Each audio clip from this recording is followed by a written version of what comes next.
എന്നാൽ നബി സല്ലല്ലാഹു അലൈഹി വസല്ലം തങ്ങളുടെ മേൽ ഒരാൾ സ്വലാത്ത് ചൊല്ലിക്കഴിഞ്ഞാൽ അത് നിസ്കാരം പോലെ അല്ല, അതേ നോമ്പ് പോലെ അല്ല, സകാത്ത് പോലെ അല്ല, ഹജ്ജ് പോലെ അല്ല. ഒരാൾ ഹബീബായ തങ്ങളുടെ മേൽ സ്വലാത്ത് ചൊല്ലിയാൽ, ഈ പറഞ്ഞ അമലുകളൊക്കെ ഒരാൾ ചെയ്താൽ അവരെ കുറിച്ച് നമുക്ക് പറയാം ഇത്വാഅത്തുൽ അംരിഹി, അള്ളാഹ്ക്ക് വഴിപ്പെടുന്ന ആളാണ്, നിസ്കരിക്കുന്ന ആള്, സകാത്ത് കൊടുക്കുന്ന ആള്, ഹജ്ജ് ചെയ്യുന്ന ആള്, ഉംറ ചെയ്യുന്ന ആള്, നോമ്പനുഷ്ഠിക്കുന്ന വ്യക്തി, മറ്റ് സൽക്രമങ്ങൾ മുഴുവനും ചെയ്യുന്നവർ ഇത്വാഅത്തുൽ അംരിഹി, അള്ളാഹ്ക്ക് വഴിപ്പെടുന്നവരെന്ന് പറയാം. അതേസമയം റഹ്മത്തുൽ ലിൽ ആലമീനായ തങ്ങൾക്ക് ഒരാൾ സ്വലാത്ത് ചൊല്ലിക്കഴിഞ്ഞാൽ ഇത്വാഅത്തുൽ അംരിഹി വത്തിബാഉൽ ഫിഅലിഹി, അതേ അല്ലാഹുവിന് വഴിപ്പെടലോടുകൂടെ റഹ്മാനായ റബ്ബിന്റെ പ്രവർത്തനത്തെ പിന്തുടരുകയും ചെയ്യുക എന്ന വലിയ വിഷയം. കമാ ഖാല തആല അഹ്സാബ് സൂറത്തിൽ ഇന്നല്ലാഹ വമലായികതഹു യുസല്ലൂന അലൻ നബി യാ അയ്യുഹല്ലദീന ആമനൂ സ്വല്ലൂ അലൈഹി വസല്ലിമൂ തസ്ലീമാ. നിശ്ചയം അല്ലാഹു ചെയ്തു എന്ന നിലക്ക് അല്ലാഹ് നിസ്കരിച്ചു, അല്ലാഹ് നോമ്പെടുത്തു, അല്ലാഹ് സകാത്ത് കൊടുത്തു, അല്ലാഹ് ഹജ്ജ് ചെയ്തു. അങ്ങനെ ഇസ്ലാമിൽ ഖുർആനിലോ ഹദീസിലോ പരിശുദ്ധ ഇസ്ലാമിലോ എവിടെയും നമുക്ക് കാണാൻ പറ്റില്ല. അങ്ങനെ ഒരു കൽപ്പന ഇസ്ലാമിലില്ല. അതേസമയം ഖാലിഖായ റബ്ബ് ചെയ്ത പ്രവർത്തനം, റബ്ബ് നിർവഹിച്ച വിഷയം, അത് ആ വിശ്വാസി ജനങ്ങളോട് ചെയ്യാൻ കൽപ്പനയുള്ള വലിയ മഹത്തരമായ ഒന്നാണ് സ്വലാത്ത്. ജനങ്ങളെ, ആ സ്വലാത്ത് കൊണ്ട് ക്യാൻസർ സുഖപ്പെട്ട് പ്രശ്നത്തിന് പരിഹാരം കിട്ടി എന്ന് പറയുന്നതിൽ അത്ഭുതപ്പെടാനില്ല. റഹ്മത്തുൽ ലിൽ ആലമീനായ തങ്ങളോട് സ്വലാത്ത് വർദ്ധിപ്പിക്കാൻ വേണ്ടി അനുമതി ചോദിച്ച അവിടുത്തെ പ്രിയ ശിഷ്യരും കൂടിയായ ഉബയ്യ് ഇബ്നു കഅബ് തങ്ങളോട് അതാ തങ്ങളുടെ കൽപ്പന എന്താണ്?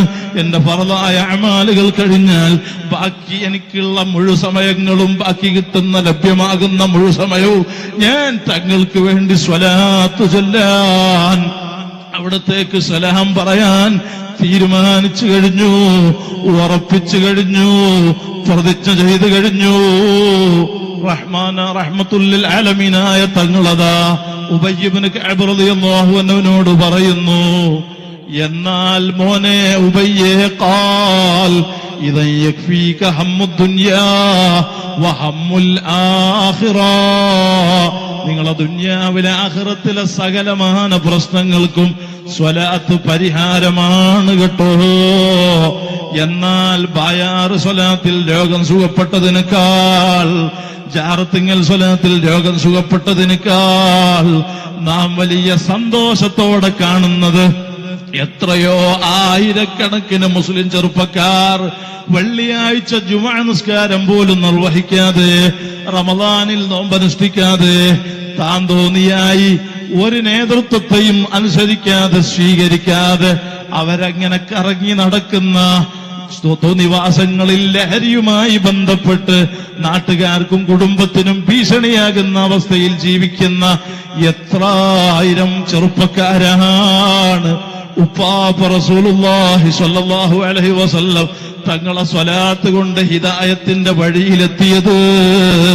സുന്നത്ത് ജമാഅത്തിന്റെ പുറത്തുള്ള പുത്തൻ പ്രസ്ഥാനങ്ങളിൽ അകപ്പെട്ട് ചതിയിലകപ്പെട്ട എത്രായിരം ആളുകളാണ്, എത്രായിരം ചെറുപ്പക്കാര് വിശ്വാസികളാണ് ബായാറ് സ്വലാത്തിൽ വന്നിട്ട് സുന്നത്ത് ജമാഅത്താകുന്ന സത്യപ്രസ്ഥാനത്തിലേക്ക് കടന്നു വന്ന് ദിവസവും അതാ റസൂലുള്ളാഹിന്റെ സ്വലാത്ത് നിസ്കാര ശേഷം 11 സ്വലാത്ത്, നാം പറഞ്ഞ സ്വലാത്ത് ആവുന്നത്ര വർദ്ധിപ്പിച്ച് മുടക്കാതെ നിലനിർത്തി പോരുന്നു.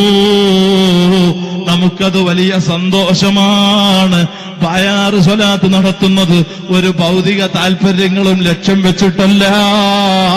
കാടാമ്പുഴ ജാറത്തിങ്ങൽ സ്വലാത്ത് നടക്കുന്നത് ഒരു ദുനിയാവിന്റെ ചിന്തയും ചിന്തിച്ചിട്ടല്ല, ഭൗതിക താല്പര്യങ്ങൾ ഉദ്ദേശിച്ചിട്ടല്ല, ജനങ്ങളുടെ ശുഹ്റത്ത് സ്ഥാനമാനം ആഗ്രഹിച്ചിട്ടല്ല. അഹ്ലുസുന്നയുടെ സയ്യിദന്മാരും ഉലമാക്കളും സ്ഥാപനങ്ങളും ദീനീ പ്രവർത്തനങ്ങളും മജ്ലിസുകളും ഒന്നും നടത്തുന്നത് അങ്ങനെ ഒരു ദുരുദ്ദേശത്തോടെ അല്ല. ഉപ്പാപ്പ റസൂലുള്ളാഹി സ്വല്ലല്ലാഹു അലൈഹി വസല്ലം തങ്ങള് യമനിലേക്ക് ഇസ്ലാമിന്റെ ദഅവത്തിന് വേണ്ടി പുറപ്പെടാൻ പറഞ്ഞ് ബഹുമാനപ്പെട്ട മുആദ് തങ്ങളോട് അതാ യമനിലേക്ക് ദഅവത്തിന് പോകാൻ പറഞ്ഞപ്പോ ഹബീബായ സല്ലല്ലാഹു അലൈഹി വസല്ലം തങ്ങളുടെ ആ പ്രസന്നമായ മുഖം, അസ്ഹാബ് പ്രശംസിച്ച മുഖം, കഅന്ന ശംസ തദൂറു ഫീ വജ്ഹിഹി, മുഖം കാണുമ്പോ സൂര്യൻ ചുറ്റുന്നത് പോലെ കറങ്ങുന്നത് പോലെ ഞങ്ങൾക്ക് അനുഭവപ്പെടാറുണ്ടെന്ന് അസ്ഹാബ് പ്രശംസിച്ച വജ്ഹിന്റെ ഉടമ അക്മലുൽ ഖൽഖായ തങ്ങളെ വിട്ട് ഞാനങ്ങ് പോകാനാണ്, എനിക്കത് ചിന്തിക്കാൻ വയ്യ. മനസ്സിന്റെ വേദന അങ്ങ് റഹ്മത്തുല്ലിൽ ആലമീനായ തങ്ങള്, ഗുരുവര്യരും കൂടിയായ തങ്ങള് ശിഷ്യന്റെ കൽബിന്റെ വേദന അറിഞ്ഞ് പറയുന്നു, ഓ മുആദ് മോനെ ഉബയ്യേ, നീ വിഷമിക്കേണ്ടതില്ല, ഫിക്ര ഹമ്മു വേണ്ട.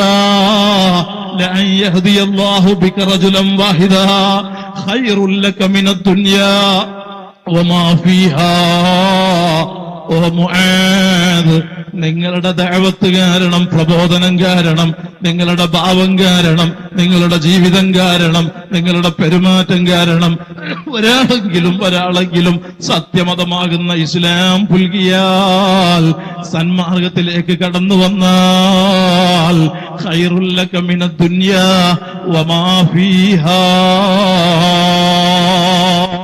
ഈ ദുനിയാവിലുള്ള സർവസ്വത്തെക്കാളും നിങ്ങൾക്ക് ഏറ്റവും മഹത്തരം അതാണെന്ന് റഹ്മത്തുല്ലിൽ ആലമീനായ തങ്ങൾ പറഞ്ഞിട്ടുണ്ടെങ്കിൽ ഇൽമില്ലാത്ത